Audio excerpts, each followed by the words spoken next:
I'm going to talk more about what I consider to be cruelty, and I'll use this message that I received last week as a jumping off point. The words you can see here are undoubtedly cruel, but what I'm more interested in is the framework of punishment behind them. 1. This person is a bad person and therefore beneath me. 2. Because they are beneath me, this person deserves to be punished. 3.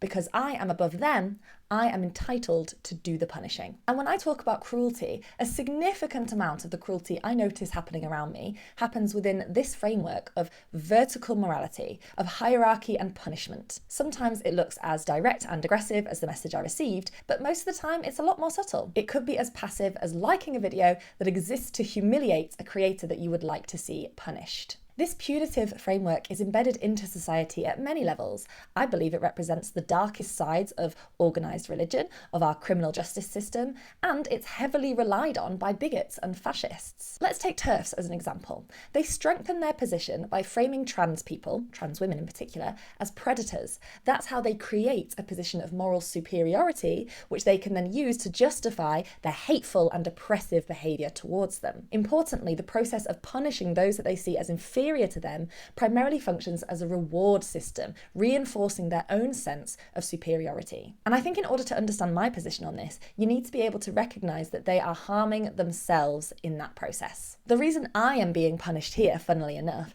is because I said in a recent video that your capacity for cruelty is not automatically mitigated by being on the right side of history. The ability to correctly identify and articulate when something is bigoted or problematic, whilst important, doesn't give you a license to just treat people however you like. The thrill you receive from seeing those who you consider beneath you being punished, that doesn't automatically become a force for good just because you direct it towards so-called bad people. Your sense of self-satisfaction is not automatically a symptom of your nobility. It is up to us to recognise the difference between standing up for what we believe in and getting off on the feeling of superiority. Sometimes standing up for what we believe in will require some kind of harm towards those who stand against it. But that doesn't mean that every act of harm we engage in towards bad people becomes a noble act of liberation. This goes for the message I received and for the much more subtle ways that this framework of punishing those who we consider to be beneath us can play out. These acts of cruelty are no more meaningful towards collective liberation than